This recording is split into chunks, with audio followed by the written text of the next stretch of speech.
All right, hello everybody, and welcome to what is this? I think the third workshop video that myself and Third, yeah. Intharth are doing. This one is going to go through basically the bare bones of what you need to know about mapping for multiplayer in Red Faction. So we're going to go through basic geometry. We're going to go through texturing, again, very basic texturing, including UV unwrapping, portals, both air and solid, pickups, lights, movers for a door, triggers, basic vertex mode work, clutter objects, which are static meshes, multiplayer respawn points, basic multiplayer settings, decals, where to save your map, and how to test it. I know that sounds like a lot.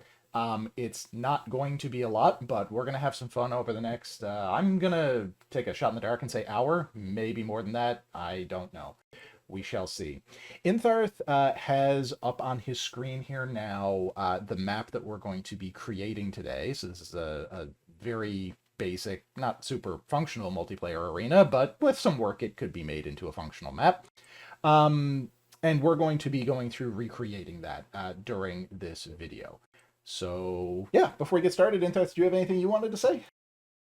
Hi, I'm Intharth. I'm the guy that's notorious for trying to make maps and then giving up halfway through. Nice. Oh yeah, and I didn't introduce myself. I'm Goober. If you don't know that, I don't know why you're watching my channel. So To there you be go. to be fair, I have managed to finish maps this time. This year, I've finished maps. Pretty happy with that. That's true, you did. And your mapping I has come a did. long way. It's really great to see. But Thank you. Thank you. anyway, so let's go ahead and get started. So you want to just open up a new RFL file in Red? Let's do it. So just I if you guys don't know, you can open the editor by opening Alpine Faction and just level editor right here. It will open a blank slate like Yes, this. there you go. And I should just add very quickly, if you're watching this video at some point in the distant future, we are using Alpine Faction 1.2.2 for this. That is the most current release as of this recording. I'm pretty confident that any future Alpine version isn't going to change anything like foundational of this video, so you should be able to follow along regardless. If there's anything absolutely enormous changed, I'll put a comment in the video or or sorry, in the description or the comments. So, but you should be good. To be fair, Okay. I think most of the like from even back to pure faction and dash faction, the bare bones have always remained the same. So yeah, They have. We're not doing anything today that yeah. has changed or that I could reasonably foresee changing. So okay, except the projects folder, but we'll get to that.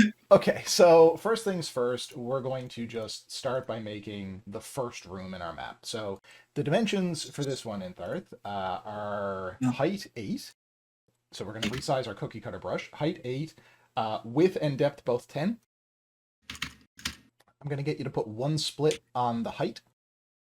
On the height. Yep, there you go. So the reason for the split here is so that we're going to be able to texture the bottom half and top half of this room separately. You can also do this after the fact via a bunch of different things, the extrude tool, the clip tool, a bunch of different stuff. But if you know you're going to need it, it's really easy to do it right when you're making your first brush. So go ahead and hit create brush there and build. And to build, you push spacebar. Yes, you can. Yeah, you can either press the build button over on the Oh, left-hand side there or the spacebar. I Uh, should mention I have custom textures for my default, but Red's default brush, unless you change it yourself, you will just have the default texture. This is nothing special. It's just I prefer to use these because it makes it easier for me to yeah. visualize the And floor, the walls, actually, the ceiling. I wasn't going to cover this in this video, but just because you have it done, just go to Oh, Tools and go to Preferences, and I'll just show you. yeah. This is where you would set that. So under Texture, if you wanted to customize your textures, but your default textures that show up when you make new brushes, you can do so in here. I did forget that I had done that before we Whatever. started this. It's good. Yeah. Okay. So now, what are we going to do next? I think let's just make the two rooms, and then we'll make the hallways. We'll do all the texturing after. So Yeah. go into top view and select your brush, copy and paste it, Control C, Control V, move it Yep. over in top view. So have your cursor over top view, hold M and press the left key, I think it's 6 times. 1, 2, 3, 4, 5, 6. Okay, it's No, more than more. 6. Bring it over to bring it over. Okay, and now down your I grid took it. size by 1 by pressing the left arrow or the left bracket key, and now Yeah. move Well, it over the right once. to be clear, the bracket key is not like the the parentheses bracket. It's the square bracket. Yes. The And then authentic brackets, as opposed to those fake brackets. So yeah, so now in top view, move it to the right one. I moved it over 1 in 0.5. Want to do it again? You want to just zoom I did in? that. I think my stream is not updated. Just zoom in. Oh, you mean down into here? I think your stream is locked up. What? Oh, never mind. It's good now. Okay, that's weird. Anyway, yeah, so you moved it over 1, and now I can see it. It's just the stream took a few seconds to update. But okay. So now that that's done, let's go ahead and next let's make our hallways. So I'm gonna build the brush first. Yeah, sure. So yeah, you can see it's created 2 identical brushes. I can't. Your stream is frozen again. I wonder. You want to restart? No, I'm trying to that's fine. diagnose this. Okay. Sorry. Okay, so now we're gonna start by making our first hallway. So in your cookie cutter brush there, change the size to height 4, width 4, depth 10, and remove the split. Of course, yeah, it's split. And now create that brush, and in top view, move it up so that it's flush with this room.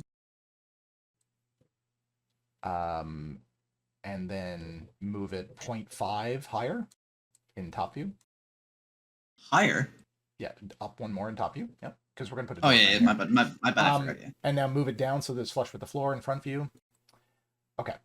Now copy and paste that brush in top view and move it over so that it is also aligned with the middle of the second room.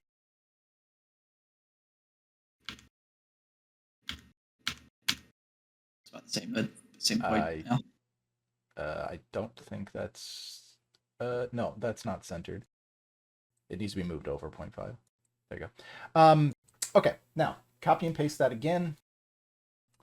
Press the D key to go into stretch. Height 4, width 14.5, and depth 4. And now move that, yep. And then in top view, move it up so that it's flush with all the corners.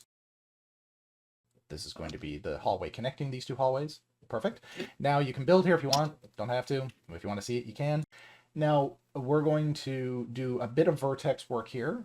Depending on the texture work you want to do in this hallway, you may not need to do this, but I'm going to show you how to do this because I'm going to do some texture work that needs it. So in vertex mode. So up here mode, you can go between these modes here. You can also press Shift V to swap to vertex mode if you like. Now select the 2 vertices on the 2 hallways going out from the rooms that are in the center. Select those 2 on the top. So these 2? Yeah, those 2, yep. Select those, move those down so that it's flush with the line going across for the other hallway. In top view. What? Yep. yeah, just in top view, move them down 4 meters. So that's like 8. this? Yes. Yeah, so that's 8 on the 0.5 grid. Nope. Move it down so that it's flush. Yeah, but all 4 of them, not just the 2 of them. Yeah. No, move those 2 down. Yeah. Sorry. Yeah, you dragged out a selection box which selected both the top and bottom, even though you're in top view. Just making sure that people know that it's all the vertices that are good call. And now for the cross beam hallway, you're going to select the 2 vertices on the bottom right corner. Yep, those 2 in top view. And now move those over so that it matches the diagonal line that we just made. So up here? No. Over to sorry. Yeah. And then same with this side? The stream still hasn't updated, but yes, do the same with that other side, and we'll see it in a second. I wonder what's going on with that. I don't know. It's really weird, but there we go. Okay. And so yeah, you just selected that and moved it over the same way. And again, this is a cursor over the top view, holding the M key and pressing the arrow I'll show you. Yeah. And we are good. Now, next thing, let's make our door frames. So go to brush mode, Shift B or brush from the mode dropdown. Okay, welcome back, everyone. We fixed our streaming issues, so now it hopefully won't. We think. Again. Anyway, we're going to get back to it. So now let's get started with our door frames. So yeah, you're gonna for your cookie cutter brush. Actually, let me put the dimensions of these door frames. So for your cookie cutter brush, this is going to be 3 by 3 by 0.5. 3.5. Yep. And now in top view, move that up so that it splits the difference, and you need to go down one grid size to 0.25 to do that. There you go. And Yep. now align it with the bottom in side view. All right. Yep. Door frame. Hit create brush. A brush. And now copy and paste that over to the other side. And align it in the center again. Okay, that's good. Now let's do our window frame. So for this, you're going to make a new brush. Bring it back to the center. Get your dimensions up. You're going to make a new brush, which is 2 high, 0.5 wide, and 5 deep. Yep. Hit create brush. And you can hit create brush and then move it, or you can move it and hit create brush. It doesn't really matter. Yep, in the center of the room. It doesn't actually matter if it's exactly center. I think that's about right. That looks about right. Actually, that looks exactly right. Hit create brush. You're going to move it up in the side view so that it is 1 meter off the ground. At the moment, I think it's 0.5 off the ground. I'll do that and then 1. Yeah, there you go. Yeah, there you go. That's good. Now I'm going to get you to hit, we're going to do our portals now. So I'm going to get you to hit is portal. Keep this window frame brush selected. Hit is portal and hit update. And then build. You have to push spacebar to build again so that it updates. You do.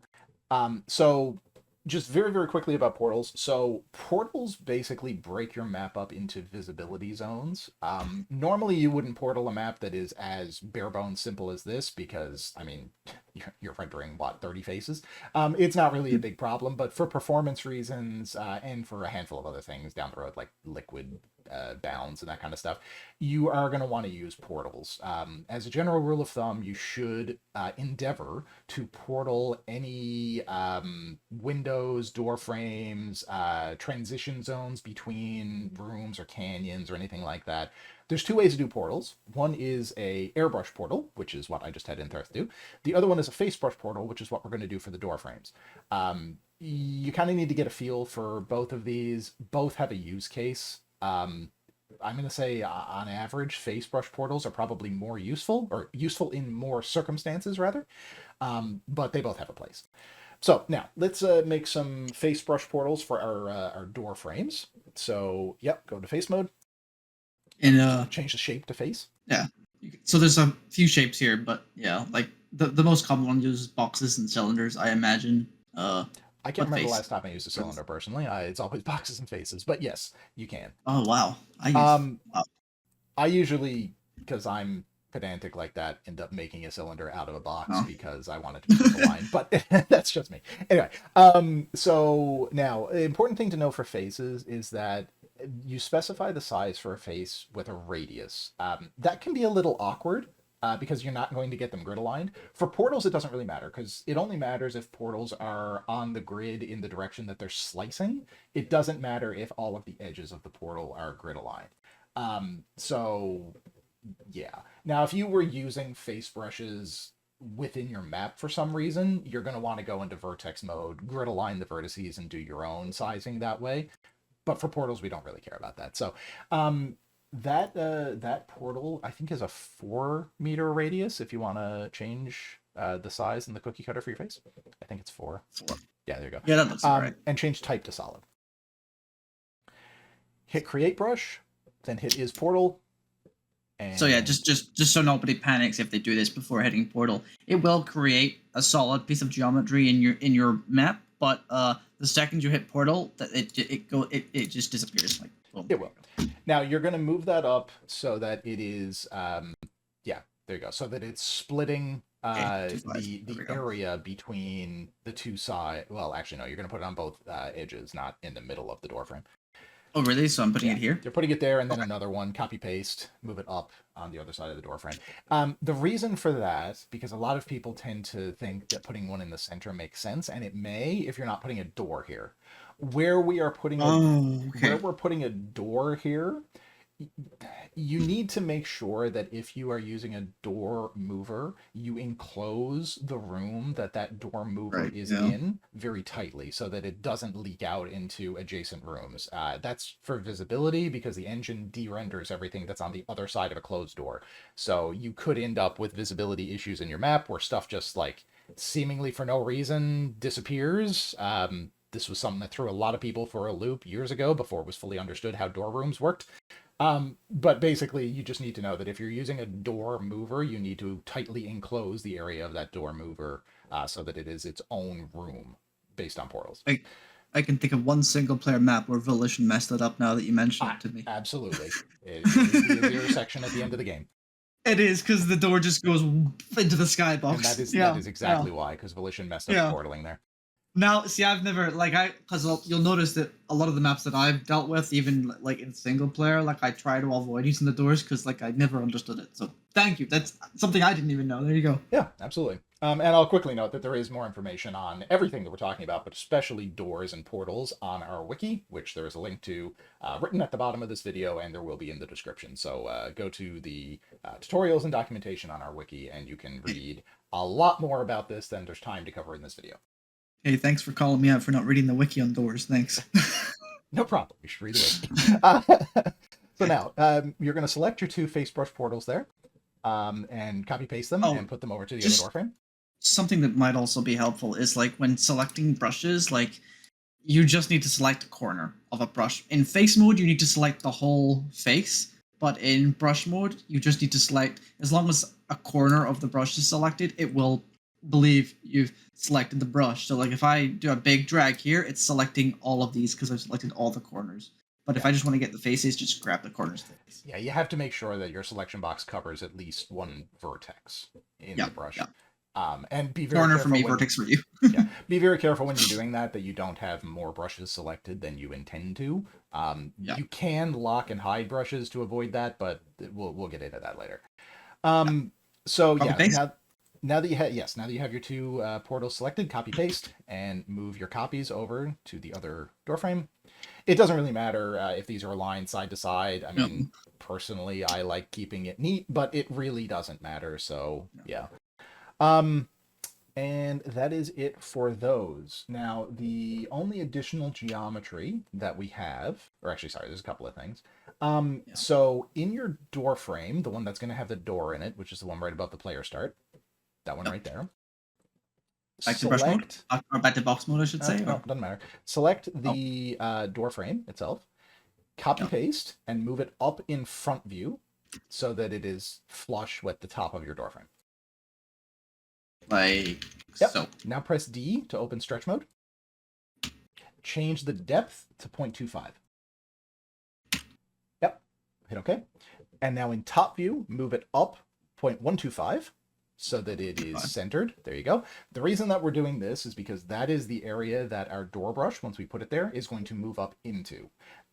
You don't necessarily need to do this. However, if you move a door to a location that is outside of the map, which this would be if we didn't put this airbrush here, sometimes you have visibility issues with that door popping in and out of existence as it moves in and out of the map. So to avoid all of that, you can just make an area that's an airbrush that your door will move into. Okay. And this has the side effect that this is the exact size that we're going to need for our actual door. So while you have this selected, copy and paste it. Bring it back down to the ground. And move it, and move it down in left view or front view, one of the side views, so that it is flush. There you go. Change the type to solid because our door needs to be solid. And just go ahead and set it as in detail. You don't actually need to do this, but it's going to be a mover, which is effectively detail anyway. And this just allows us to see all of the faces on the outside of the brush, which means that our lives are going to be a bit easier in a second when we go to texture. It's also a good talking point to just explain color coding. So like your normal brushes, they will always be white. The portals will always be yellow, and detail will always be green. Yes, you can actually change those colors and preferences if you want to. Oh, really? I never do. I don't know very many people. I've never done it. There are some people, I think Kripal, if I remember correctly, when I saw his red, he has different colors for stuff. But anyway, that's outside of the bounds of this video. Yeah. Okay, so the only additional brushes, we're going to do a little bit of decoration on the ceiling, just to be fancy, and then we're going to make Yep. breakable glass. So, Yep. for our decoration, go back into Back to box. mode. Yep. Now, press the home key. Oh. Press the home key, which puts your camera back to the player start, and do not move the camera. Now press, hang on. Can't remember this Home hotkey. key. 1 second. That's you should read the wiki. It has the hotkeys. Okay, yeah, it's B. Press the B key. That aligns your cookie cutter brush to wherever your camera is right now. You know what? That would have been good to know about 2 weeks ago. Thanks. and I had you press home because that puts your camera to the player start, which is the center of the map, and then B puts your cookie cutter there, so you can ensure. But those combination of keys, you can ensure that your cookie cutter is exactly at 000. It's important to know that if you're making a single player map, the player start's going to be all over the place. But if you're making a multiplayer map, the player start doesn't matter. It's never used. We used a different thing for spawning players. So don't move it, basically. Yeah, there's very little reason to move the player start in multiplayer. There's very little reason to move the player start in single player. You usually just move the map around it. But there's even less of a reason to move the player start in multiplayer. So it's a lot neater for you when you're designing your map if you just leave it in place. Okay, all right, so dimensions time. Dimensions time. 0.5 by 8 by 8. And change type to air. Yeah, I forgot that. And then move this up so that it is flush in a side view with the ceiling of your room. There we go. Nope, up. So up. Yeah. Hit create brush. Okay. And just zoom out and free look just so that the fine folks watching can see what it looks like. There you go. Okay. Now, one more brush we need to make, and then we're going to start doing our texturing and all of our objects. So we need to make breakable glass. So for breakable glass, you have to use a face brush, and it has to be detail, and it has to have 4 sides. That is a requirement for breakable glass. If it's not that, it's not going to work properly. So change type to solid, face brush, 4 sides, hit create brush. We're going to move it after. Hit is detail, and hit for your life value there, set to, I don't know, 100, 150, something like that. This is how much damage the glass is going to be able to take before breaking. All right, now this is going to be your breakable glass. We're going to put a glass texture on in a minute, but I'm not worried about that yet. Now, in top view, hold the R key and rotate it. No, not in top view. You can do it in top view as well. I was seeing what you were going to do there. So if you want to rotate it in... Wait, what? Yeah, so okay, if you hold R with top view selected and you press the up arrows, it rotates it in a way that you don't want. Undo that. If you press the side arrows, it rotates it in another way that you don't want. As you can see. Yeah, obviously. If you, however, use page up and page down, it will rotate it in the 3rd axis. So oh my! This, you know how many times I go to rotate something and I'm in top view and I'm like, wrong view, and I go to another. Holy! There you go. I gotta blow your mind in some things in these workshops. It's not just the viewers learning. Dude, I just go to the other one. I'm like, oh, wrong view. I'll just move my mouse to the other one, rotate it there. It's fine. You can do that too, but it's sometimes convenient to have to do that. God damn it. So yeah, in top view, move that over so that it is splitting your window frame. There you go. And now inside view, resize it. Move it down. So move it down first off. There you go. Up. There. Yeah. Do that. Now hit D to go into stretch mode. And again, you could make this so that it fits perfect if you want to, but for breakable glass, it doesn't really matter if it overhangs a little bit. So for height there, just replace the first 5 with a 2. That's not what I was going to do. Just hit cancel. Oh, wait, what? Press D. The first 5? Replace the 5 with a 2. Oh, sorry. There you go. And then it'll overhang by the same amount on all the sides. Just looks neater. Yeah. Again, you could make this flush with the edges if you wanted to. It doesn't really matter, though. So, all right. So now, just build, and now we're locked in this room. We are done our brushes. This is all the brushes that we're going to make in this tutorial. So now that we've completed one phase of it, I'm going to get you to save your map.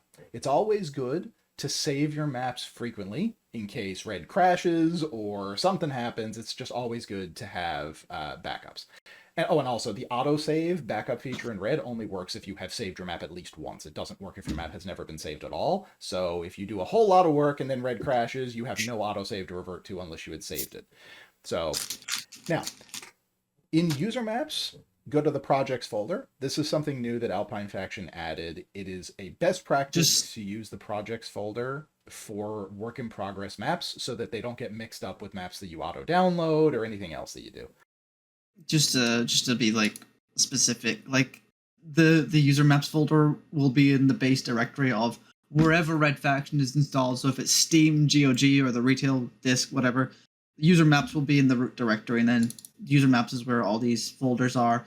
And I'll quickly, just for the sake of not having to go through it again, groups is for something much Groups more is advanced. Not there normally.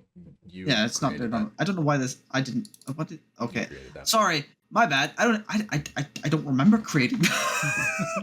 That's just there. Yeah. It's just there. Multi and single both do the same thing, but I find it easier to put single player maps in single and multiplayer maps in multi. It's easier. Textures. This is if you're using custom textures, you would put them in this folder, but that is it. You don't put anything else in that folder. Yes, correct. We're not going to do custom textures in this video, but yeah, if you were going to, just dump them in the textures folder, restart red. So yeah, you're going to put your map here. Now, where we're doing this for multiplayer, it's important that you prefix your map with the appropriate game type. So for DM and for TDM, actually, we're going to use the DM prefix. And you can either do DM dash, you can do DM underscore, you can do DM with nothing separating it from your map name. All of those work. Do not use spaces. Some people do that. It just makes things annoying when you try to deal with maps as a server host and all that kind of, it's just annoying. So use either DM dash, DM underscore, or just DM and then your name with no spaces. So name this whatever you want. I named mine Workshop 1. I'll name it Workshop 2. Simple as that. There you go. Hit save. DM Workshop 2. Save. Okay, now we have our map saved. We're not going to go in game and test it yet because, well, there's not really anything to see. I mean, I could show you if you want. You have to create a pack file first. Save, create a pack file. If you do not create a pack file, you will not be able to play your map. So yeah, if you want to play it. This is, another minor good thing about testing maps, especially in multiplayer. Before Alpine Faction, this wasn't a feature, so any of our old tutorials wouldn't have covered this, but in Alpine, we have two different options now, which includes multi, which before, if you were testing it, you would only be able to run around in single player unless you went and launched it via a server. This does that whole process for you and allows you to load it immediately in multiplayer so that you can immediately just get the multiplayer move speed values and things. Yeah, it's pretty handy. You can see we're locked in a room. Run around in your map that you can't do anything yet because we haven't done much else. There you go. Okay, now let's do texturing next. Okay, go into texture mode. Or Shift T or drop down into texture mode. Okay, what do we want to texture first? Let's texture our big main room first. So you're going to select the floor in your main room and go to the browse button. You're going to go to floor misc. We're doing miscellaneous. Admin floor 01, which is in the middle of your screen there. There you go. Double click on it to select it, hit OK. Yep. And now with the bottom face selected, press the apply button and then press the apply map button to apply box mapping to it. There you go. Now you have a floor. We could UV unwrap this if we wanted it to be changed, but we're going to UV unwrap some other textures later, so we don't need to worry about that here. This is just a basic floor. We don't need to care. Go to your ceiling. The ceiling of your actual box. The little one of the big one. The ceiling of your actual box. Yeah, that one right there. Now hit browse and go to ceiling misc. Select the med seal top row, fourth from the left, right there. Yeah. Hit OK. Apply map. There you go. That looks really nice. Yep. Now select the middle one. The big, there you go. Oh yeah, just to be clear, while you're texturing, sometimes you will select other boxes. We can probably teach them about locking brushes and things, but for the most part, just try and be as close to your brush as possible to make sure you select the right one. Yeah, there you go. Then yeah, so hit browse, and this one is going to be DM7, or actually, sorry, large seal. No, up one. There you go. Oh, that one. They look similar. Hit OK. They do look Hit similar. apply and hit apply map. All right. Now, let's get into some hotkeys. So first things first, select the side of your ceiling inset. There you go. Now, the first hotkey for texture mode I'm going to teach you is Shift D. Shift. Now, when you press Shift D, what that does is selects all faces on the brush that you have selected that have the same texture as any face you have selected. So in our case, you just selected all still untextured faces on this brush. It's just easier than manually having to click every one of them while holding control. To be clear, because of my custom textures, they will always be different for walls, floors, and ceilings, but the base red faction texture is the same for everything, so just be careful if you haven't textured, like say it's a room and you want to texture the walls first and you hit select all, you might get the face and the ceiling first, but just a pre-warning for that. That is exactly why I had you do the ceiling and the floor in this room first. Yeah, no, fair, even though, fair, yes, fair. it doesn't apply with your settings, but that's just because you have customized default textures. Anyway. Just felt that was good to mention. Yep, no, for sure. So now that you have all of these side brushes selected, you're going to go to Browse again and go to Wall Misc. And now let's do filtering just to show you how that works, because there's a lot in this folder. So go to the name field there, and you're gonna the name field, yeah, and you're gonna type a partial file name. So this one is L3_wall. Just type that. L3_wall. So now everything with L3_wall in this folder comes up. Wall 012 is what I used, which is the very first one. This one? Yep. Hit OK. And then apply and apply map. There you go. Now you have a trim. Yeah, again, like you can do whatever you want here. This is totally a stylistic choice. We're just recreating the map that we showed you earlier. Now, hit one of the walls in your big room. The top or the bottom one? Doesn't matter. Hit Shift D again, and that will select it. Oh, oops. I went into face mode. My bad. Yeah. Hit Shift D with that selected. There you go. Now we'll hit Browse again. Now, change your filtering to admin_new. Now, we're going to do the top one first, which is the second from the right. Nope, that one. Yep, right there. Hit OK. Apply map. And now we are going to have to manually select. So just click in the black area in any of your orthographic views, side views. There you go. And now select the 4 faces on the bottom. So select one, hold Control, move around, select the other 2. There you go. Hit Browse again. This texture is Cubicle 01. There you go. And now apply. And you don't actually need to apply map because they're the same size, but there's no harm. Okay. It's a habit to hit apply map. Yeah, I do the exact same thing. Okay, now let's just quickly do the door frames and window frames. I didn't do any complex texturing for this just because, I mean, it's the same process over and over. So just select one face from your window frame, hold Control, select one face from your door frame. Hold Control, select one face from your other door frame. All right, now, next hotkey, Shift S. This will select all faces on all brushes that you have at least one face selected on, which is exactly what we want here. Now, we'll go to Browse. Go to Wall Metal. And just type base in the new field, or in the name field. And now we're going to do base dark, not that one. It's that one. There you go. Yep. Okay. Apply map. Like I said, this is an extremely basic door frame. You can get really fancy with these if you want, but I just want to keep it simple for this tutorial. I'm going into this room to show up because the other room still has like the door in the middle of it, so it's hard to see. Right, yeah.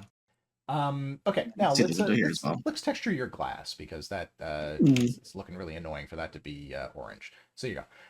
Select one face on it, Shift S again to select all faces on it. There are 2 faces on a face brush, so you need to make sure you have both selected for both sides of it. Yep. Go to Browse.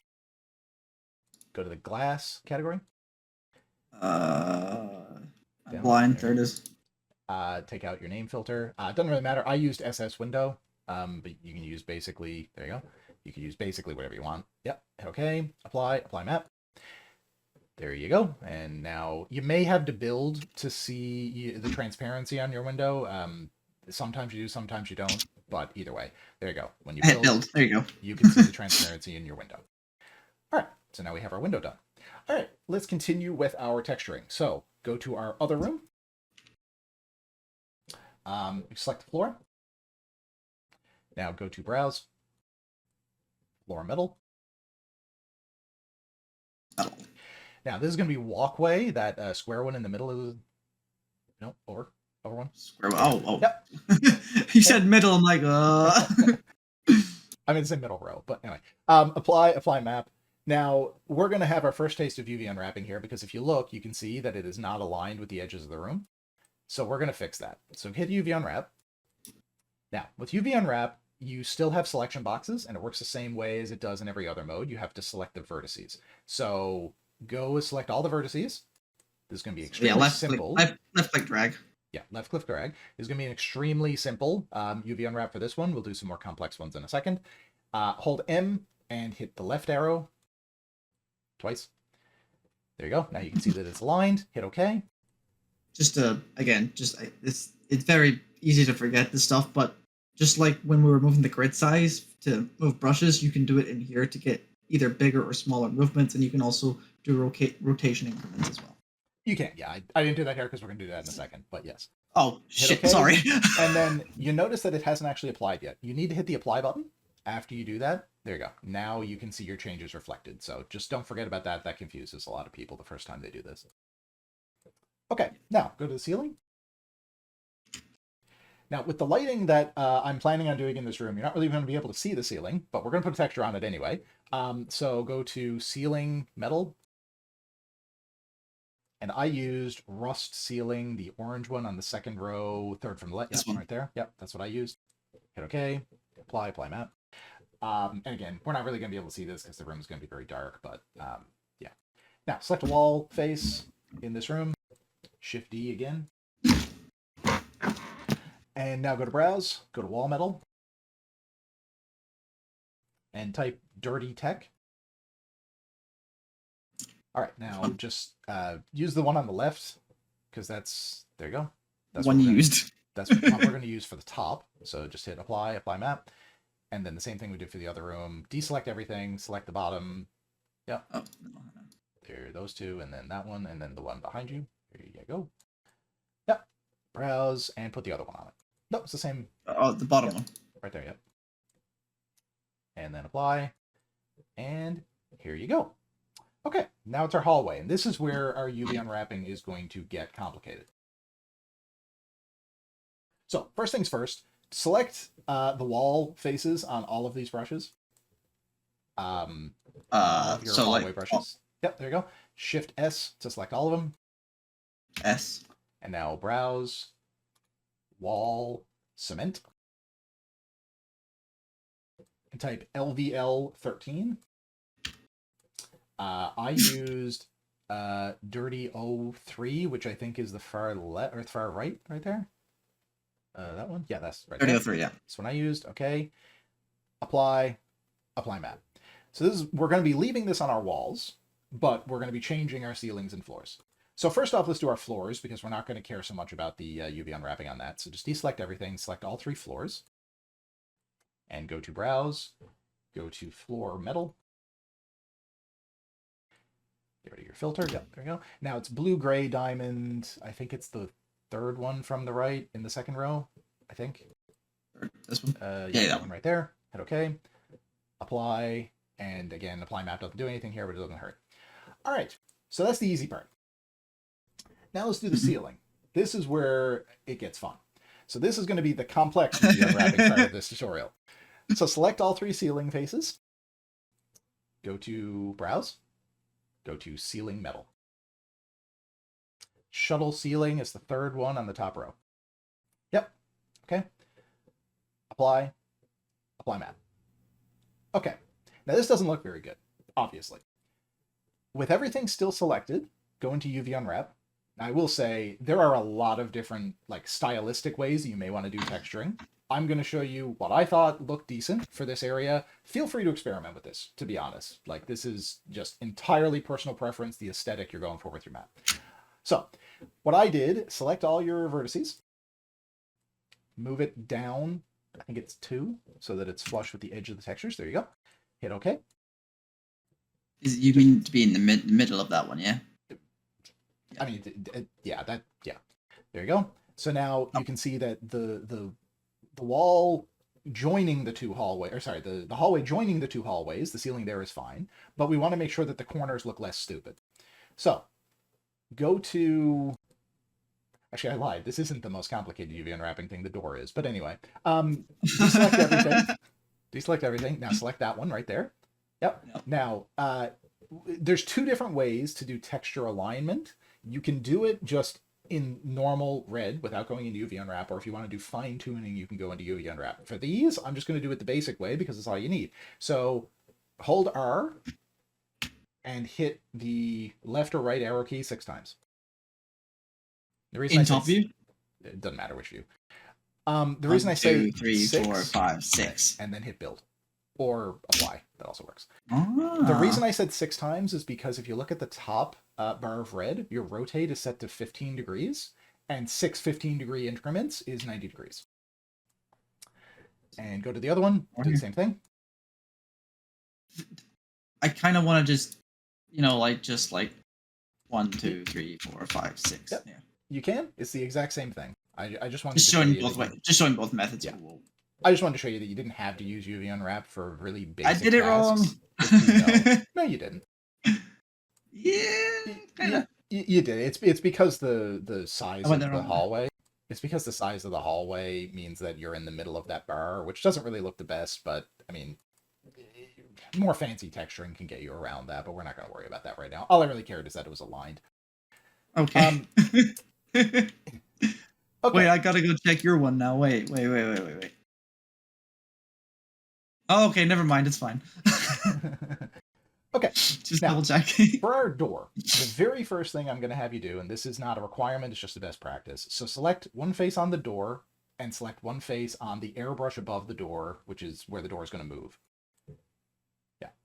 Now, Shift S to select all faces on both brushes. Go to Browse. Go to Effects. Effects. Oh, we're doing Effects. that. Okay. No, Effects. Right there. Yeah. Now, that I'm going to use the metal one because it's metal. For this, it doesn't really matter which one of these I was just use. I'm so used to seeing blue. That's all. All the invisible textures visually are the same thing.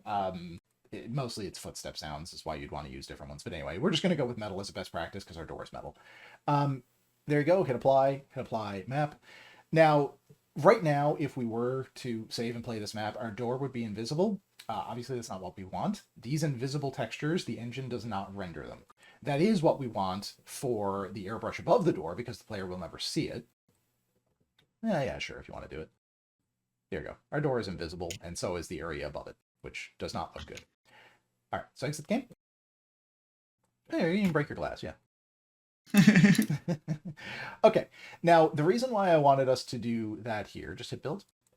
The reason why I wanted us to do that here is because most of the faces, well, all of the faces on the airbrush above it should stay invisible because the player never sees them, no need to render them.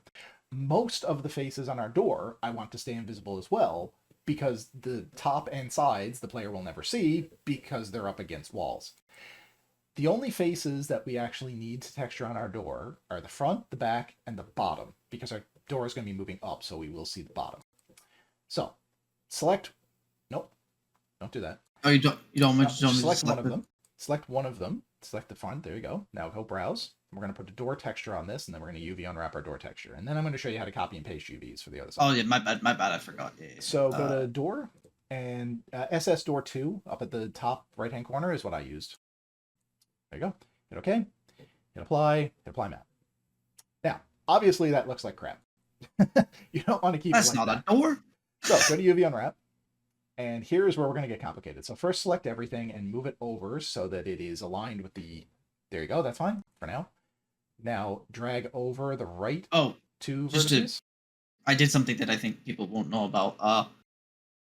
When you're wanting to do things in texture mode, if you hold shift and you hold right click, it will zoom you in and out. And if you hold shift and you hold left click, it will you can go left and right and up and down and things. Yeah. Try doing shift and Just holding something both of them at the same time. Let's just right click. Let's just right click. Yeah, I know. It's weird. But anyway. Yeah, so select the 2 vertices on the side. And now move that over so that it's on the side. There you go. Now select the 2 on the top. Move it up so it's with the top. Okay. Nope. Which one? That one? Yeah. Down one, just because that's the way that the texture looks. This is Just making sure. The process for this is going to be entirely dependent on the detail of your texture and what you want your door to look like. Now, I am going to get you to select the 2 on the left side. Change your grid size down to 8 instead of 16. 8. And move it over by 1. Move it to the right by 1. There you go. And same thing on the other side, just so that obviously we're going to map the door correctly onto our face. Now hit OK. Hit apply, and our door looks good. Now, with this face still selected, hit Control C to copy it, and go to the other face on the other side of your door, hit Control V, and then press apply. There you go. As you can see, you just copy and pasted the UV coordinates, which is the texture mapping, and applied the same texture at the same time. That's just a really easy way to avoid having to duplicate work. Now, the only face we need to care about anymore is on the bottom of the door. So there you go. Select that one. It's invisible at the moment. We don't want that. Apply map. And we're going to go into, UV unwrap. We're going to apply that bar at the very top of the texture. There you go. And move over. Nope. Doesn't really matter where it is, right? Well, I would drag it out so that the trim. There you go. And again, totally depends on the way you want your door to look. I just think this looks, good enough. That's going to be the bottom of your door when your door goes up. Again, you can fine tune all of this stuff. It's totally an aesthetic thing. I just want to get the mechanics down. All right. Now, hit save because we're done our texturing. Save and then pack so that it will open. And again, I will just absolutely show you that this is what it currently looks like in game. Yeah, and actually just break the glass and you can go into the hallway through jumping through the window. And there you go. You can see all of the texturing that we just did. Now, obviously, this doesn't look as good as it's going to because you can't go through the door. There's no lights, yada, yada, yada. But you now have a textured map. All right. Now, where do we want to go next? I think let's do the door first. You want to do the keyframes? Yeah, let's do the door first, and then we'll do the rest of the objects for lights and stuff. Okay. So now, keyframes. Keyframes are anything that is going to move in your level. Obviously, doors need to move. So, select your door brush. Actually, let's do locking now because it makes this easy. So, when you tried to click in free look there on your door brush, you can see that your room got selected. That's because it's going to select what's first in the sorting order based on where your camera is. So, we don't want that. We want to be able to select our door. Hit the Q key to lock your brush. Now, try to select the door again. It's going to select the portal. As you can see, it selected the portal. Select Q again. There you go. Now you click again, you get the door. And you can see in top view what was going on there. Yeah, and just to be clear, you just hold shift and then hit Q again and everything unlocks. So yeah, just absolutely. There you go. So now with your door selected, go to group mode and hit create. You can use group mode for a lot of different things. Probably the most common use is to create moving groups, which is what you use keyframes with. So hit create, give it a name. The name really doesn't matter. Hit OK. Name it whatever you want. But it matters in large projects where you're making a lot of groups and you want to be able to know which group. Yes, it matters for your own organization, but the game doesn't care what it's called.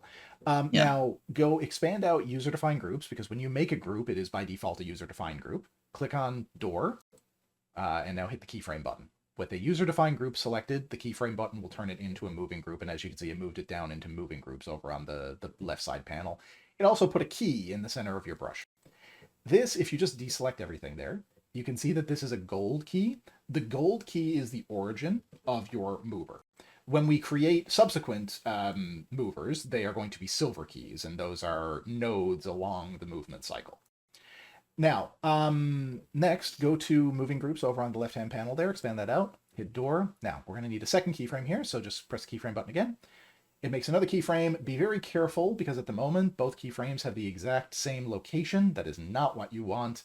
Over in left or front view here, with it still selected, this is going to be your silver keyframe. Go up 3, I think. Yeah, there you go. And now One just meter. just for style points, I'm going to get you to change your grid size down to 0.25 and go down one in your side view. Just because we don't want the door to go exactly flush when it goes up, we want it to hang a little bit lower than the door frame, and I'll show you what that means when we take our door in game. There you go. Now we have a door. Hit build. You'll see that like one is gold. The first one is gold, and if you make more than one keyframe, they will always be silver. So just bear mention of that. Yeah. Now, technically, we have a working moving door right now. It has no way to activate it, and it's not going to move the way that we want.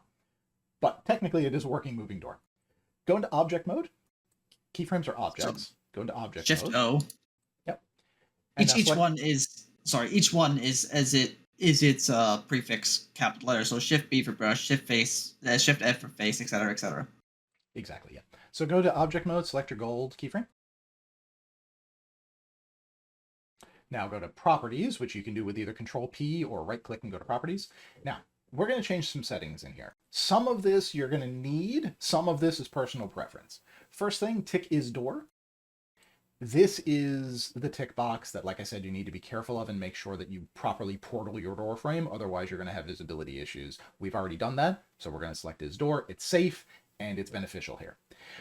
I'm also going to get you to select no player collide. That is a best practice that I always do with my doors. The reason for that is the door should move out of the way of the player anyway, especially in multiplayer, because otherwise it's really annoying. And if the player happens to be a little bit too quick, you don't want them to get stopped by the door. You'd rather them just like their head just goes through the little bottom of the door. Yeah. Movement type, set to ping pong once. Yep. Start sound, set to door open _ o2.wave.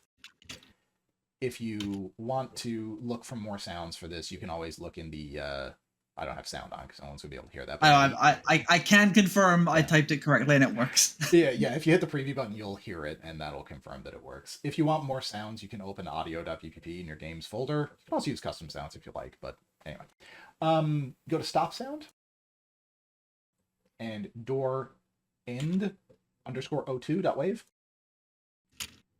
We're going to do that. Correct. Now, go down to departing travel time. This is the time that it is going to take when... So the departing travel time, returning travel time, pause time, acceleration time, deceleration time, basically everything in the bottom half of this window, the keyframe properties, that applies only to the keyframe that I currently have selected. All the stuff above in keyframe list applies to the entire cycle. That's part of this moving group. This is only this specific gold keyframe down bottom that we're adjusting the properties of. Yeah, so sorry, I had to clip the video there because I had an internet connection issue. But anyway, now we're back. Okay, now, like I was saying, this window is split into two. The bottom part, keyframe properties, only applies to the specific keyframe we have selected. The top part, keyframe list, applies to the entire cycle.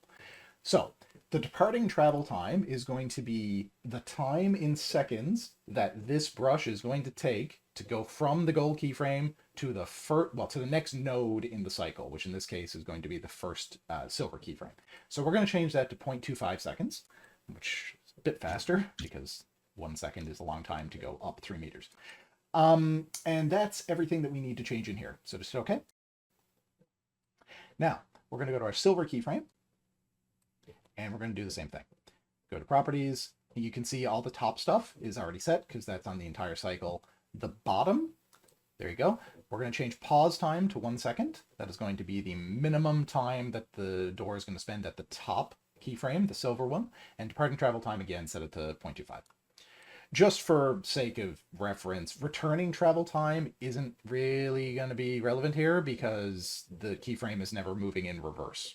So anyway, hit OK. And now we have our mover settings configured, but we still have no way to activate it. So to activate it, we're going to need a door. So over on the left-hand side of the page there in object mode, go to trigger door. Trigger door. Now, that's not where you want it. That's not the orientation you want it. So press the O key. Press the O key, which is going to reset the orientation of it to the world axis. And then press Control G, which is going to lock it to whatever grid you currently have, which at the moment is 1 meter. Now, move your Yeah, move your trigger over so that it is. It doesn't really matter exactly how accurate this is, but you should probably place it on top of the gold keyframe. Yeah, there we go. Now I'll quickly note that we need to link the trigger to the keyframe. If your trigger and keyframe are at exactly the same position, it's going to be difficult to select them separate. The easiest way to deal with that is to just move your trigger a little bit, link them, then move your trigger back. Just yeah, so like you might, if they're on top of each other, you might try to click the trigger and you'll just click the keyframe. But yeah. So just move the trigger. Do not move the keyframe. That gets you into trouble. Never move the keyframe. Learned that the hard way.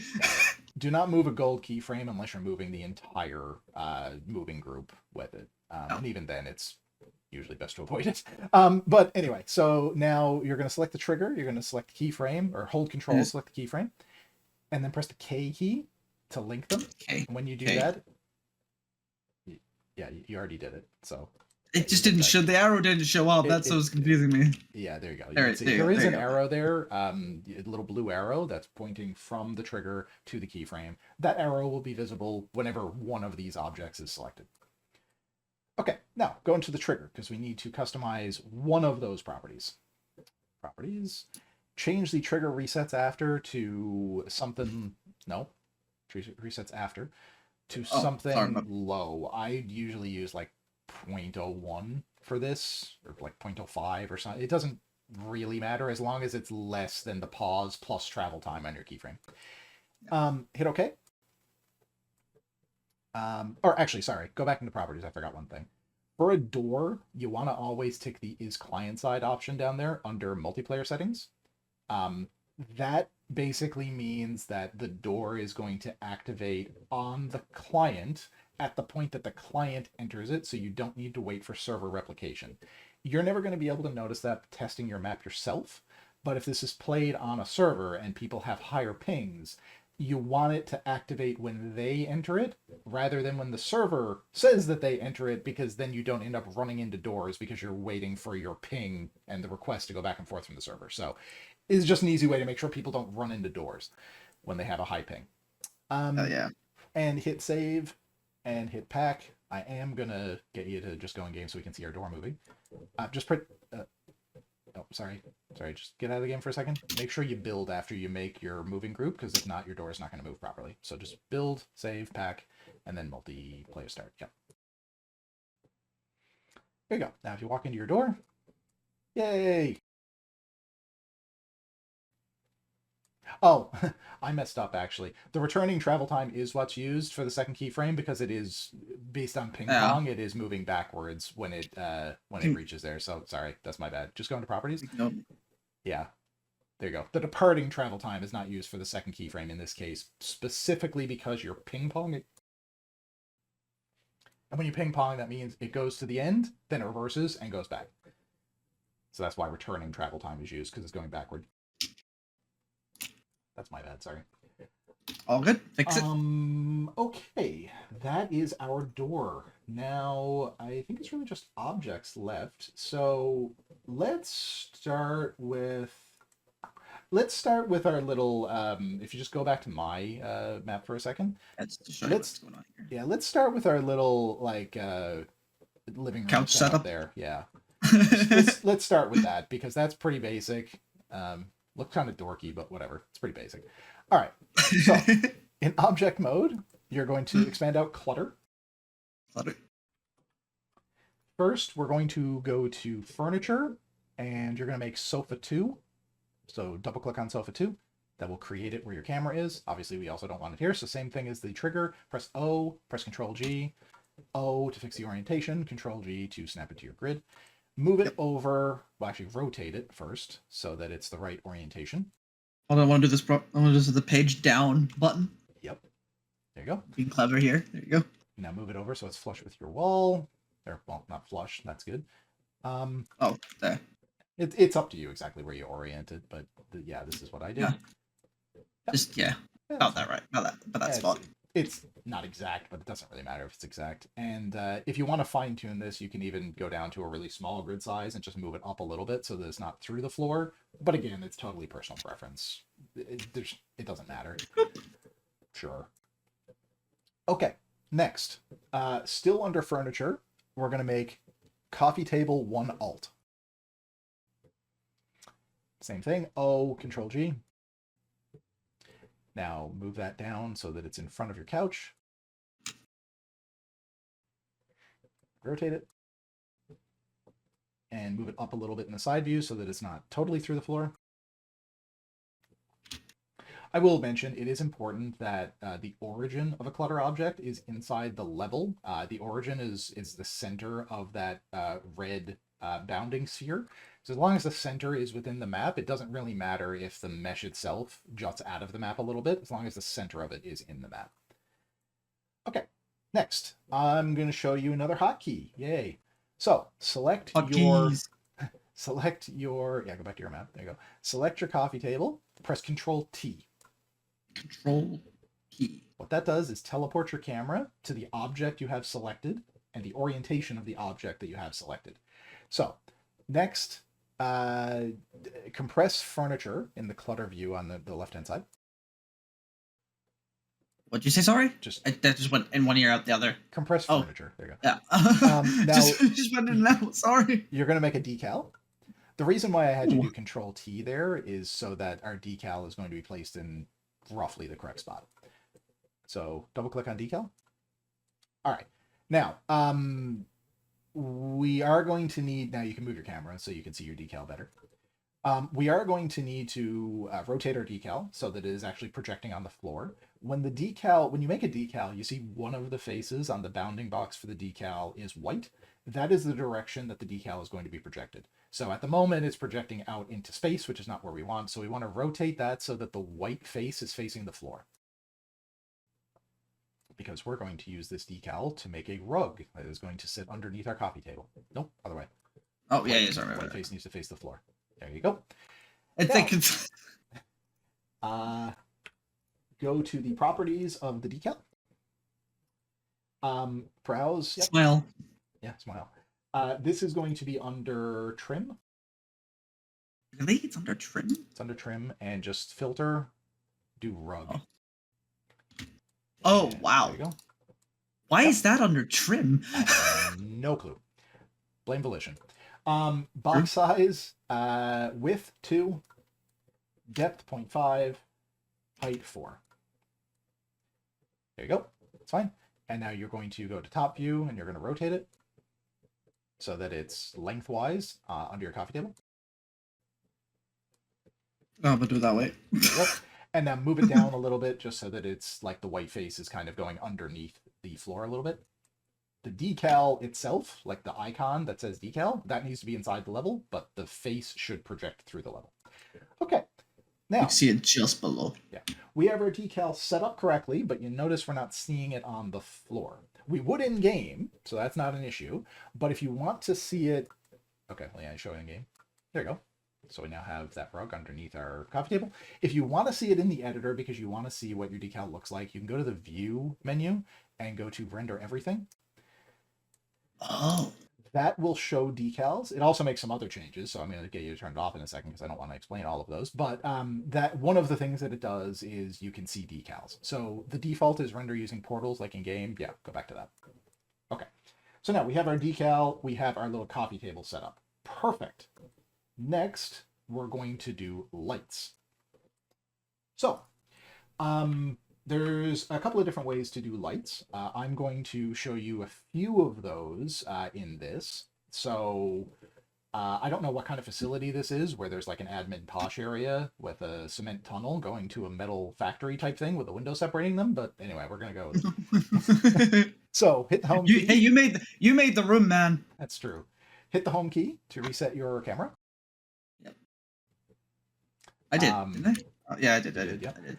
And go to Clutter, Lights, and make office light _LG01. All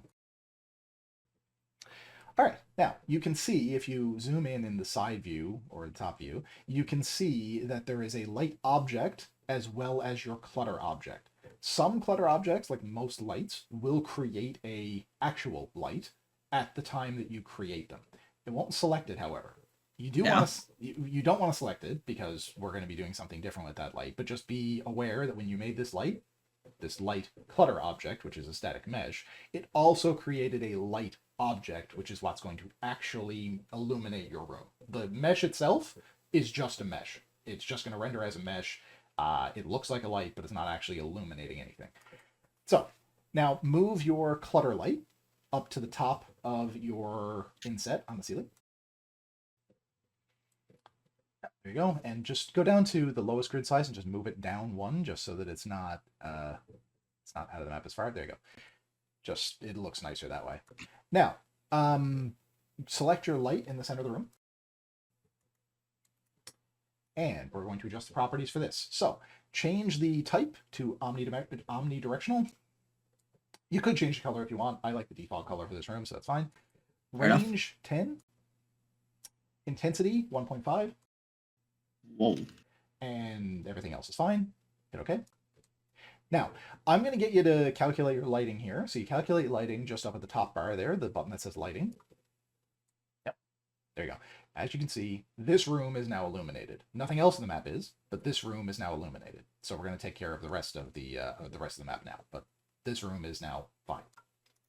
All right. Yeah, if you want to get rid of lighting, or like you will, when you're working on your map, you might build a room, and then you might really something I do, which I don't think other people do as often, is I will fully make a room and then go on to a different room. So if you hit build again, the lights will go away, but just click lighting again and they'll come back.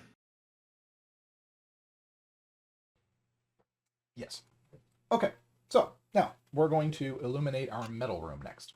So just put your camera somewhere in the metal room, and we are going to make runway light 01 underscore large. Light underscore 1 large. There you go. Now O and Control G again. O, Control G. All right, now in top view there. Oh, actually, I should mention, change your grid to 0.5. Now Control G again, because Control G snaps it to whatever grid you have selected. You had a really small grid selected. Okay, now with the grid at 0.05 in top view there, move it out, put it in the corner of this room. Left or right? Any corner. I started with the bottom right, but it really doesn't matter. Bottom right it is. There you go. Now, again, this is a stylistic choice. I put mine 0.5 away from the wall on both sides. You maybe should do the same. Yeah, there you go. Now move it down to the floor. And again, you can change your grid size down a bit lower and move it up just so that it's not quite as far out of the map. There you go. And now the reason that I did that, that's fine. The reason I did 0.5 out is because now it's in the center of that little, on the texture, the little square. Fair. Now, same trick as before, Control T with this light selected to teleport our camera there. All right, now you'll notice that when you made this clutter object, it did not automatically make a light. Some do, some don't. Volition is inconsistent. I don't know why. We're going to manually make a light for this one, though. So go down in the object list and double-click on light. Now go to the properties on the light. All right, now color. Yep, change color. Change it to red. I use the top one. No, I use the one above that. Oh, the top one. Okay. Now range 8. And that's all I changed in here. Hit OK. Now, if you calculate your lights right now, you can see that 1/4 of this room is illuminated. Makes sense because we have a light in the corner. I'm not going to care about that light bleed. There's a lot that you can do with that, but that's outside the scope of this. Okay. So now select both that clutter light and the light itself by dragging out a selection box on top view. There you go. Now you're going to do the same for the other 4 corners. There's no need to remake it for each of them because we can just use copy and paste. So copy, paste, move it over, and then select both of them. There you go. Hold Control, and now copy, paste again, and move up to the top. There you go. Now we have the 4 corners of our room illuminated. If we hit the lighting key, there you go. Now our red room is illuminated. And as you can see, when I said you can't really see the ceiling, this is why. I think it's important to note that Default Alpine changed the default ambient light, which didn't it? No. What did I do that ended up with weird ambient light in one of my maps? It doesn't matter. Yeah, it does. I thought Yeah, no, it didn't. There you go. And then, The hallway is still very dark because we haven't put lights here yet. wait, what? Yeah, there's some bleed in the light map generation, but there you go. All right, now let's light our hallway. So, go into your hallway and just put your camera somewhere in the hallway.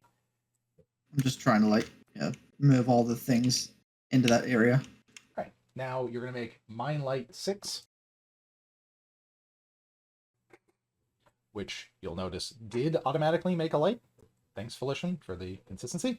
Select both the light and the clutter, and hit O and Control G to reorient and grid align. Just hit build just so that we get rid of our dark light map so you can see better. There you go. Okay, now in top view, go and move that light so that it is halfway, like on the right side hallway. Move it so that it is halfway between the cross and the door. Nope. So up. I'm just trying to count squares one.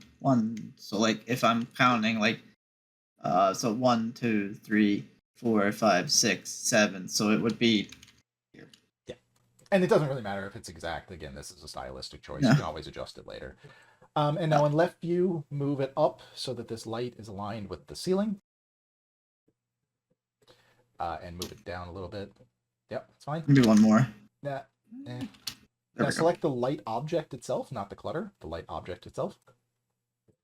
And now move that, no, hang on. Move that down in your side view by like, I don't know, 1 meter, I guess. 1 meter. Boom. There you go. Just because we don't want it to be flush with the ceiling, because then it's not going to project right in the room. So, all right, now go to the properties on that light. And you're going to set it to omnidirectional. Yep. Range 4. And that's all I changed here. Hit OK. All right, now in top view, select the clutter and the light. Drag a selection box over both. There you go. Now copy paste, move it over to the left so that it's in your other hallway. And center it in that as well. There you go. Now copy paste again and move it up so that it is centered in your cross hallway. Yep, that's... Look at this it's going to get. Yeah, okay, that's fine. And now just look at it in free look and you can see that we want the light to be lengthways, not that way. So just select the clutter object itself. And now in top view, rotate it, or side view, whichever. Rotate it. There you go. Yep, that is... I think I did it right. That is good to go. Now, if you hit calculate lights again, you'll see that we have illumination in our hallway. Now, I cheated a little bit because as you can see, the corners are still not lit up. There's a lot of ways to deal with this. Personally, I don't like when there are a ton of clutter lights because it looks a little messy, but you can put as many lights as you want in a practical sense. So I copy and pasted this light and I moved it into the corners. Oh.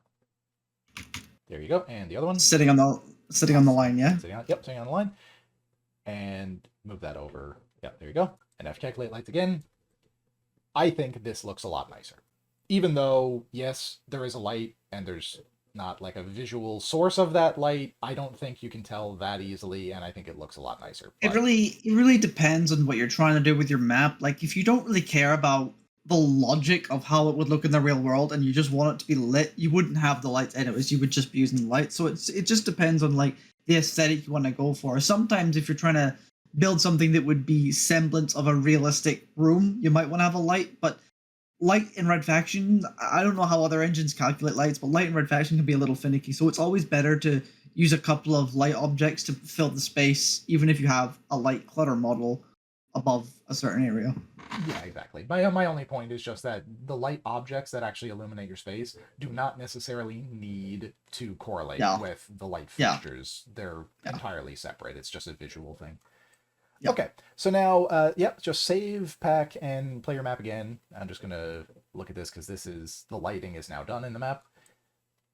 And you can just look at your little rug because... Look at my little rug. Yay! We have lighting, we have a rug, we have a lit hallway, and we have a red room on the other side. Yay! Okay, so Now, let's do the rest of our objects, which is going to be our multiplayer specific objects. So we're going to put in 2 respawn points, we're going to put in a bunch of items, and then I'm going to put in a cutscene camera, which is going to be the end game scoreboard screen that players are going to see. Oh, So, yeah. First things first, go take your camera and position it in the corner. I did the corner right next to the window. Press Control.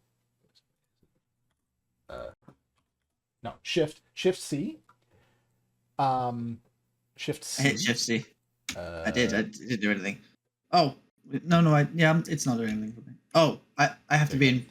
I have to hover my mouse over free look for it to work. I see. Oops, I see. I didn't realize you need to be in free look. I guess I just always did that.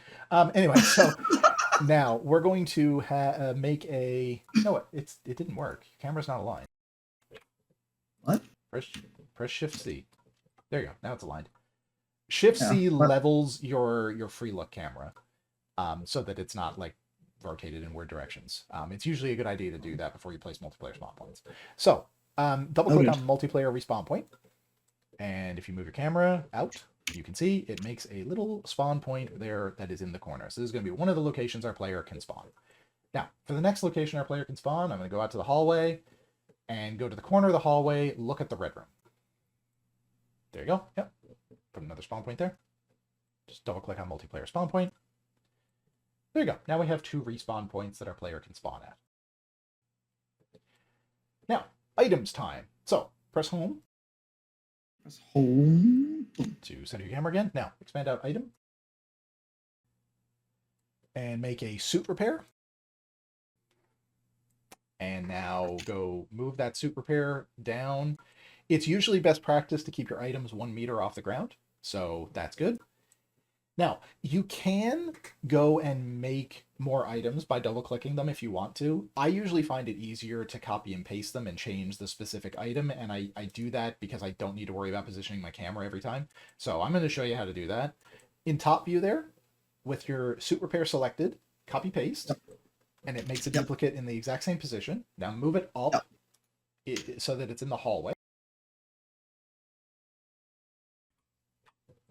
There you go. It's here. Put it up in the corner. Up in the corner where the light is.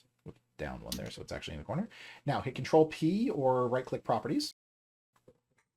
Change the type to Heavy Machine Gun. There it is. There you go. Yep. Good. No, you don't need to change that. Okay. Yeah, I know. I realized I remembered. It'll change automatically when you hit OK. Yeah. Okay, now copy and paste that and move it over to the light that is in front of the spawn point in the hallway. No, down.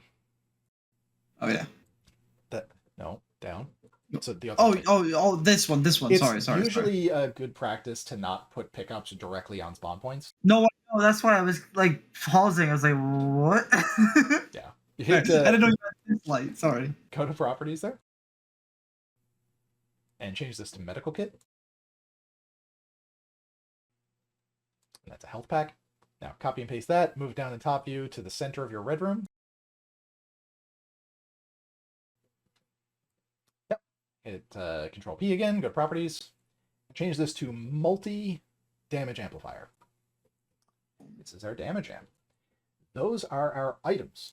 So next, now that we have our items done, we're going to do our cutscene camera, which, like I said, is going to be the scoreboard, like the visual angle that the scoreboard is going to be shown at when the round ends on your map. So I'm going to put the cutscene camera up in the top of like the posh admin room, pointing at the window. Up here somewhere? Nope. So like in the other corner. Here? Nope. It has to be inside the room. This corner here. No, I was just trying to find the angle. Press Shift C just because you don't want to have weird rotations, and now just in free look, hold. No. In free look, hold 8 just for a second, just to angle your numpad 8. Just to angle your camera down a little bit, because whatever angle you're showing here is going to be the scoreboard screen. Now, left side panel there, make a cutscene camera. When you said like hold A or what you put your mouse over, I was just like I was closing the item layout just to make it easier. Cutscene camera. There you go. So now you don't need to do any properties on that. Oh yeah. There are no properties on that. Okay. So now we have our cutscene camera done. one last step in our map here. We need to do our multiplayer properties. Just hit the save button, just because it's best practice to continue to save your map. Now, right click anywhere and go to level properties. We're going to do our multiplayer level properties. The very first thing I'm going to say, well, actually, yeah, let's do it in order. My first level, woohoo. Set your off. Yay. There are a lot of other settings. Sorry. No, don't do that. Never I'm do kidding. that. Never put the game type in your level name. I really, really hate it when people do that. It makes the scoreboard so messy. Anyway, so if you did that, I'll please stop. I'll stop. Sorry, Anyway. just let me just check. What was the last one that I did? This one? Okay. Oh, yeah, oops. don't do that. Okay. My bad. It's not a big deal, but it's just annoying. Anyway. Yeah, we don't need your map for reference anymore anyways. Yeah. So there's a lot of different properties in here. We're not going to mess with very many of them. I just wanted to set the name, the author, and down in midway through the screen there, multiplayer level, you need to tick multiplayer level. If you do not tick multiplayer level, your cutscene camera will not work properly on your scoreboard. So hit OK there. I just want to cover fog real quick. I know it's a bit beyond the basics, but it sometimes does add atmosphere. You never need to use the near clip plane, as far as I'm aware. Like I said, it's ignored on PC. That was purely for PS2. I know we say it here, but it's just worth saying. Yeah. Far clip plane. It really I think it's the lower amount it's closer to you, and the higher amount is further away from you. It's far clip plane. That's the distance that the fog is going to be at full opacity. Yeah. And you can change the fog color. So if you have if you want to put your map on Mars, you might want to pick an orange fog color, for example. Yeah. So I just wanted to cover fog real quick because a lot of maps do use the fog. They can, and it's a really atmospheric feature to use. It's just I wouldn't really worry about it in a map this small. No. It's just covering the basics, I suppose. Press OK there. Save, pack, and I think our map is done. So let's play our map. Woo. Yay! We have a map. It has lights. It has power-ups. It has I have a gun. It has a damage amp. She can use to very quickly break. It has breakable glass. And because you have the DM prefix, it will show up in your create game screen when you go to multi. And you're gonna do it. I'll quickly do it. Yeah. So so whenever you save a map, in multi or single player, again, single player maps this doesn't affect, but you can put multiplayer in the single player folder. It doesn't matter. They do the same thing. It allows the game to run it. If it's a multiplayer map, you can go to create game, and you will see them all listed right here. You've got DM, you've got CTF, you've got TDM, etc., etc., etc. But for our purposes, it's the DM map. So I'm not sure where it's going to be. Oh, there it is. That's helpful. Context at the very top. So yeah, and you can hit start. If you don't want to configure any of this stuff, you don't have to. It's purely preference. If you're testing it or if you're playing with friends, like on a little local server, you might want to amend the stuff, but that doesn't matter for our purposes. So we just go to normal, click the map, and it'll work like that. Yeah. And if you just press your kill button, you'll spawn. Yeah, I'm gonna try spawn there. There we go. You're at the other spawn point. Yeah. There we go. We now have a functional, albeit extremely simple, deathmatch multiplayer map. Using the concepts that we covered in this workshop, you can make a completely functional DM map with as much, visual detail as you want. If you want to get creative and make like a fancy door frame, you can do that. If you want to add more objects, additional rooms, different types of doors, you can do whatever you like. I guess it doesn't really matter to mention the item settings with the respawn timers, because most servers do that on their end now, right? Well, I mean, servers can change that, but do you change it? As a general concept, as a mapper, there's very, very rarely a reason to change the respawn time default for items. Yeah. You can, but on single player, you would want to put it to 0, obviously. But yeah. Yeah, but not for multi. Yeah. But again, as well, the count is, again, server side, I suppose, because the count really matters to single player.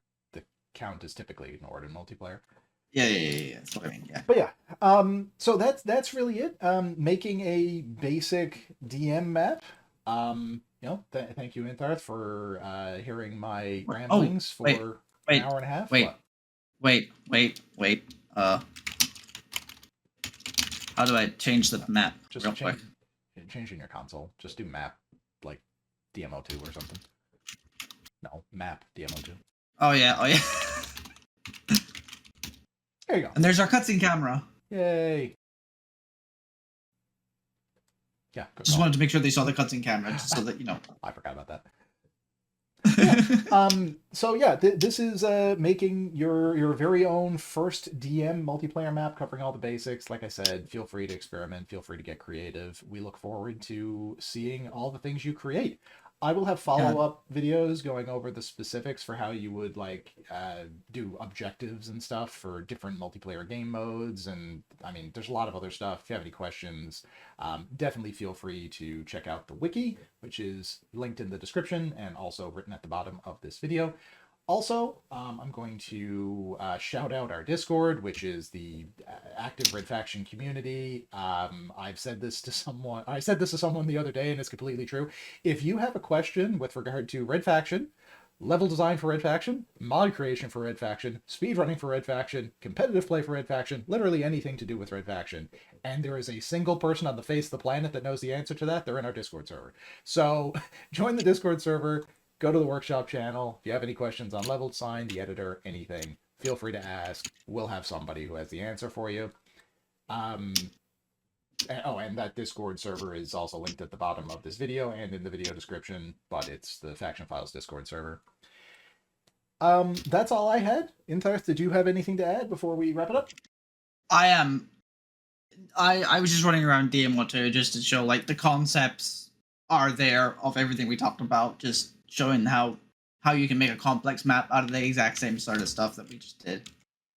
Yeah.